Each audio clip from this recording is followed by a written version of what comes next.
തിരുവനന്തപുരത്ത് 1 ലക്ഷം വോട്ടിനടുത്ത് ശശി തരൂർ ഭൂരിപക്ഷം നേടിയതാണ്. ഇക്കുറി ശശി തരൂർ പരാജയപ്പെടുമെന്നാണ് നോക്കൂ, ആക്സിസ് മൈ ഇന്ത്യ തലവൻ പ്രദീപ് ഗുപ്ത പറയുന്നത് കേരളത്തിൽ നേടുന്ന 3 മണ്ഡലങ്ങൾ തിരുവനന്തപുരം, ആറ്റിങ്ങൽ, തൃശൂർ. ആറ്റിങ്ങലാണ് അദ്ദേഹം പറയുന്നത്. പത്തനംതിട്ടയിൽ അനിൽ ആന്റണി മികച്ച പ്രകടനം കാഴ്ചവെച്ചു എന്നും കൂടി അദ്ദേഹം പറയുന്നു. പത്തനംതിട്ടയിലെ അണിയൊഴുക്കുകളിൽ ഒരു BJP നേതാവ്, ഞാൻ BJP നേതാക്കളെ കണ്ട സമയത്ത് പറഞ്ഞത്, ഡൽഹിയിൽ ക്രിസ്ത്യൻ വോട്ടുകൾ അനിൽ ആന്റണി പർച്ചേസ് ചെയ്തു കഴിഞ്ഞു. പർച്ചേസ് എന്ന വാക്ക് വിത്തിന് ഇൻവേർട്ടഡ് കോമയാണ്. സ്വാധീനിക്കാൻ അനിൽ ആന്റണിക്ക് കഴിഞ്ഞിരിക്കുന്നു എന്നാണ്. അതിൽ അനിൽ ആന്റണിയെ സഹായിക്കാൻ ഡൽഹിയിൽ ചില ഹൈ അതോറിറ്റീസ്, അദ്ദേഹം പറഞ്ഞ ഹൈ കമാൻഡ് എന്നാണ്, ഞാൻ ആ വാക്ക് ഉപയോഗിക്കുന്നില്ല, ഡൽഹിയിൽ ഹൈ ഇൻഫ്ലുവൻഷ്യൽ സോഴ്സസ് ഉണ്ടായിരുന്നു എന്നാണ്. വോട്ടുകളിൽ സമാഹരിക്കാൻ അനിൽ ആന്റണിയെ ഡൽഹിയിൽ ഒരു ഉന്നതൻ സഹായിച്ചിരുന്നു. അല്ല, ഞാൻ അങ്ങനെയൊന്നും കരുതുന്നില്ല. പ്രത്യേകിച്ച് അനിൽ ആന്റണിക്കൊന്നും അതിനുള്ള കപ്പാസിറ്റി ഉള്ള ഒരാളുമല്ല. ഒന്നത്. 2, ആറ്റിങ്ങലാണ് 3ാമത്തെ മണ്ഡലം BJP കരുതുന്നത് എന്ന് ഞാൻ നേരത്തെ പറഞ്ഞു എന്നേ ഉള്ളൂ. BJPക്ക് ആറ്റിങ്ങൽ കിട്ടുമെന്ന് ഞാൻ ഇപ്പോഴും വിശ്വസിക്കുന്നില്ല. ആക്സിസ് മൈ ഇന്ത്യയുടെ തലവനാണ് പറഞ്ഞത്. ആക്സിസ് മൈ ഇന്ത്യ അവരുടെ കണക്കിനെ കുറിച്ച് പറഞ്ഞത്.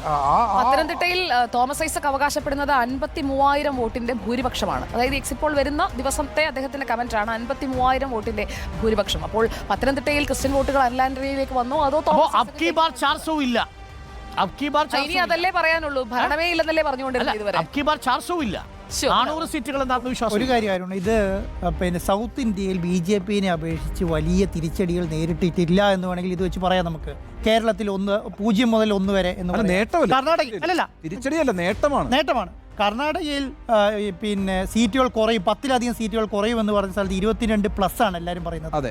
തെലങ്കാനയിൽ 4 എന്ന് പറയുന്നത് അതിൽ പ്ലസ് ആണ് പറയുന്നത്. 8 ഏറ്റവും പ്രധാനപ്പെട്ട കക്ഷിയായിട്ട് വരുന്നത് BJP ആണ്. പ്രധാനപ്പെട്ട കക്ഷിയായിട്ട് വരുന്നത് BJP ആണ്. അപ്പോൾ ശരിക്കും പറഞ്ഞാൽ സൗത്ത് ഇന്ത്യയിൽ തമിഴ്നാട്ടിൽ നമുക്ക് 1 തുടങ്ങി 4 വരെ സീറ്റ് കിട്ടും എന്ന് പറയുന്നു. അപ്പോൾ നമ്മൾ ഏറ്റവും കൂടുതൽ ഇന്ത്യ മുന്നണിക്ക് തിരിച്ചടി കിട്ടുമെന്ന് പറഞ്ഞ നേട്ടം കിട്ടുമെന്ന് പറഞ്ഞ BJPക്ക് തിരിച്ചടി കിട്ടുമെന്ന് പറഞ്ഞ സൗത്ത് ഇന്ത്യയിൽ ഈ പറഞ്ഞ ഒരു വ്യത്യാസങ്ങളും വരുത്തിയിട്ടില്ല എന്ന് പറയുന്നത് അത് BJPക്ക് നേട്ടമാണ്. അതായത് ഒരു മാറ്റം എന്ന് പറയുന്നത് തെക്ക് യഥാർത്ഥത്തിൽ BJP പിടിച്ചെടുത്തിരിക്കുന്നു എന്നുള്ളതാണ്. ഈ എക്സിറ്റ് പോൾ ഫലം അനുസരിച്ചാണ് ഞാൻ പറയുന്നത്, എൻ്റെ വിശ്വാസമല്ല.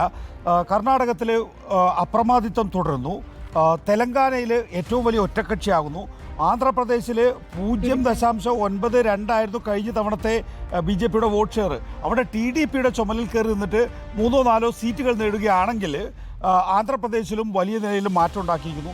തമിഴ്നാട്ടിൽ ഏറ്റവും വലിയ പ്രധാന കക്ഷിയായിരിക്കുന്നു. അണ്ണാ DMK റീപ്ലേസ് ചെയ്തുകൊണ്ട് ഏറ്റവും വലിയ പ്രധാന കക്ഷിയായിരിക്കുന്നു. കേരളത്തിൽ LDFനോട് 2% വോട്ടിൻ്റെ വ്യത്യാസം എന്ന് പറയുമ്പോൾ BJP തെക്കേ ഇന്ത്യ പിടിച്ചെടുത്തിരിക്കുന്നു. സൗത്ത് ഇന്ത്യയാണ് ഇതിനെ ട്വിസ്റ്റ് ചെയ്യുന്നത്. അതെ, സൗത്ത് ഇന്ത്യയിലേക്കുള്ള എൻട്രി സാധ്യമാക്കിയിരിക്കുന്നു. സൗത്തിലേക്കുള്ള കർണാടക ഒരു പ്രശാന്ത് കിഷോർ പറയുന്ന പോലെ കർണാടകയെ സൗത്തിന്റെ ഒരു പൊളിറ്റിക്കൽ ജോഗ്രഫി ആയിട്ട് കൂട്ടാൻ കഴിയില്ല. അതൊരു നോർത്തിന്റെ സ്വഭാവമുള്ള ഒരു കോൺസ്റ്റിറ്റ്യുവൻസി ആയിട്ട് എടുക്കും. കർണാടകയെ തമിഴ്നാട്, കേരളം, ഇന്ത്യയുടെ കൂട്ടത്തിലാണ് കർണാടകയെ പ്രശാന്ത് കിഷോർ ഉൾപ്പെടുത്തുന്നത്. ഞാൻ പറയുന്നത് പ്രശാന്ത് കിഷോർ ഒന്നും അല്ലല്ലോ. അല്ലല്ല, ഞാൻ പറഞ്ഞത് കേരളം, തമിഴ്നാട്, തെലങ്കാന, ആന്ധ്രാപ്രദേശ്. എന്റെ പോയിന്റ് ഇതാണ്. എക്സിറ്റ് പോൾ ഫലം ശരിയാണെങ്കിൽ ഏറ്റവും വലിയ പൊളിറ്റിക്കൽ ഫോഴ്സ് ഇന്ന് ദക്ഷിണേന്ത്യയിൽ BJP ആണ്. സിംഗിൾ ഫോഴ്സ് എവിടെ ഇന്ത്യ മുന്നണി നേട്ടം കൊയ്യുമെന്ന് പ്രതീക്ഷിച്ചോ എല്ലാ സ്ഥലങ്ങളിലും അവിടെ മുഴുവൻ.